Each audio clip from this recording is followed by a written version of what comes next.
Let's start with the Tuesday night football game we saw last night. Now, I could come in here and tell you that this was such an odd game, you could argue that you should just throw it out. Like, it doesn't count. Titans haven't played in 2 weeks. The Bills have had their schedule altered. They're playing on a Tuesday. Guys just aren't used to that. There's so many different factors. I could just come in here and say, hey, you know what? Scrap the game. And there's a fair case to be made for that. If you are the Bills, this is kind of your first test, your first real test of being a good team. Like, when you go through the levels of how good and how great you can be, one of the things you got to learn is when we play bad, how do we react? How do we bounce back from this? And how do you bounce back from beating a great team? So the Buffalo's going to have a chance because they have a bunch of great teams coming up. They got a Seattle coming up soon. They got Kansas City coming up soon. So they're going to see how they stack up. But they have to learn how to bounce back from a disappointing performance. Which if you're the Bills, you're right. It's a Tuesday night game. The schedule's been altered. It's weird to play right now. Throw it out the window. We're still 4-1. Argue we're still the best team in the division. Now, if you were the Titans, and that's where we're going to really start here, we finally have one. And this is, for it to be Mike Vrabel, like, it's funny to me, right? We have all these New England assistant coaches. And I have made the case over the years, like, Bill Bellicheck is a genius, but he's not a great teacher, and that's where you see a lot of his assistants. They don't do so well. Compared to Andy Reid has a bunch of assistants who have gone on to be great head coaches. I mean, you could argue the two best teams in the AFC, that's Andy Reid and one of his former assistants. The Eagles, Doug Peterson, one of Andy Reid's former assistants, got a Super Bowl. Like, so Andy Reid, great teacher. Belichick's just a genius, not such a great teacher. This is why you have Charlie Weiss, didn't do so well. Eric Mangini, didn't do so well. Matt Patricia in Detroit right now, not doing so well.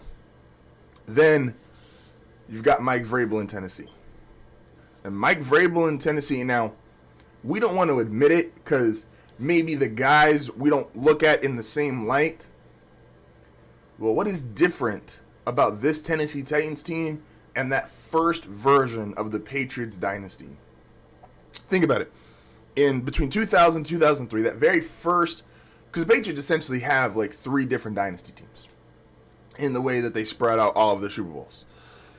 That first part of it, though, was young Tom Brady, a Corey Dillon and a ground-controlled offense, and a great defense. Okay. Tom Brady, what was Tom Brady like his first couple years?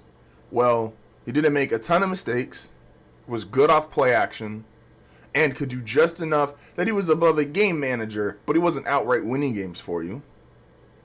What's Ryan Tannehill do right now? Oh, Ryan Tannehill has the highest passer rating in the NFL. I believe it is now his last 13 games. Highest pass rating in the NFL last 13 games off play action. Sounds a lot like young Tom Brady.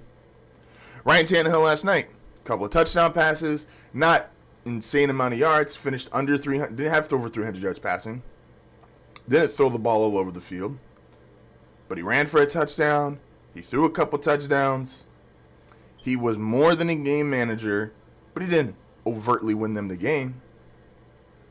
Tennessee's defense, you could argue maybe it's not as great as those Super Bowl New England teams, but I could argue that's just a matter of, well, they don't have a Ty Law or Richard Seymour. The same way their running game, which is very similar to that New England style, is better than what New England had because they have Derrick Henry versus New England having Corey Dillon and others. Sometimes you just look at guys, and I'm sorry, and even if you look at the receiving core is good tight end play, not a superstar wide receiver. I mean, Deion Branch was a Super Bowl MVP for the Patriots. Deion Branch isn't a Hall of Fame receiver. He's not a multiple Pro Bowl, All-Pro receiver. They just had good receivers. And ironically enough, the other thing they both share in common, they both have Mike Vrabel. New England had him as a linebacker / spare tight end, and Tennessee has him as a head coach. And Mike's figured it out. This is what we always compliment Bill Belichick on, is that Bill goes into every single game. And as a fan, it seems like it's like nonsense to us, right? We're thinking it should be easy for a coach to go into a game and have a new game plan for each team. You got a whole week to practice, a whole week to prep. Like, you're going into these games, you should adapt a strategy for that specific team. And yet we only credit Bill with doing that. Bill has a generic outline of like, all right, we do this, so we do this, so we do this well, and we're going to take away that, and we're going to take away that. Mike Vrabel has established with his team, this is what we're good at, this is what we're going to do, and we're going to try to take away that.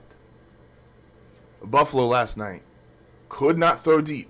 What have we been talking? What's been the narrative on Buffalo the whole first 4 weeks? Josh Allen's amazing, and Josh Allen has still played great. He threw 2 interceptions last night. One of them, you could argue, is not his fault. The receiver dropped the pass. But they couldn't throw deep on him. They couldn't throw deep. And if you look at even Tennessee's offensive stats, they didn't. Derrick Henry went 19 carries for 57 yards. We all saw the incredible stiff arm put on Josh Norman. But Derrick Henry didn't have an explosive game. No receiver had an insane game. But they were smart. They were sound. They were buttoned up. The Titans know who they are. And that's one of the most dangerous teams in football. They know exactly who they are. They know how to prep. They know how to come prepared every day. And outside of reasons that now you could question some of their decisions off the field, with the supposed them practicing even when they weren't supposed to due to the COVID regulations. This Titans team, and I'll be the first one to say I was wrong. I did not think they were going to repeat. I thought this was a caught fire in a moment, and that's what took them through the latter half of last season. But now with everything, like I was not a believer in Tannehill, who we have to start giving Tannehill his credit too. Because if you look over in New York, with Adam Gase is going to be fired. Okay? Adam Gase in Miami had a winning record with Ryan Tannehill. And that was one of the things that helped him get this Jets job. Well, he had a winning record when he had a quarterback. He must be good. Peyton Manning likes him. Had a winning record with a young quarterback. He must be doing good. Well, now, if you look at them where they stand now, was it more Adam Gase? Was it more Ryan Tannehill? We got to start giving Ryan Tannehill his credit. We got to start giving the Tennessee Titans their credit. Mike Vrabel is looking like the first Bill Belichick assistant that is going to make it work and make it work long term. They even look like each other on the sideline. If you think about it, like if you look at their mannerisms, they do a lot of similarities on the sideline. He has brought New England to the country.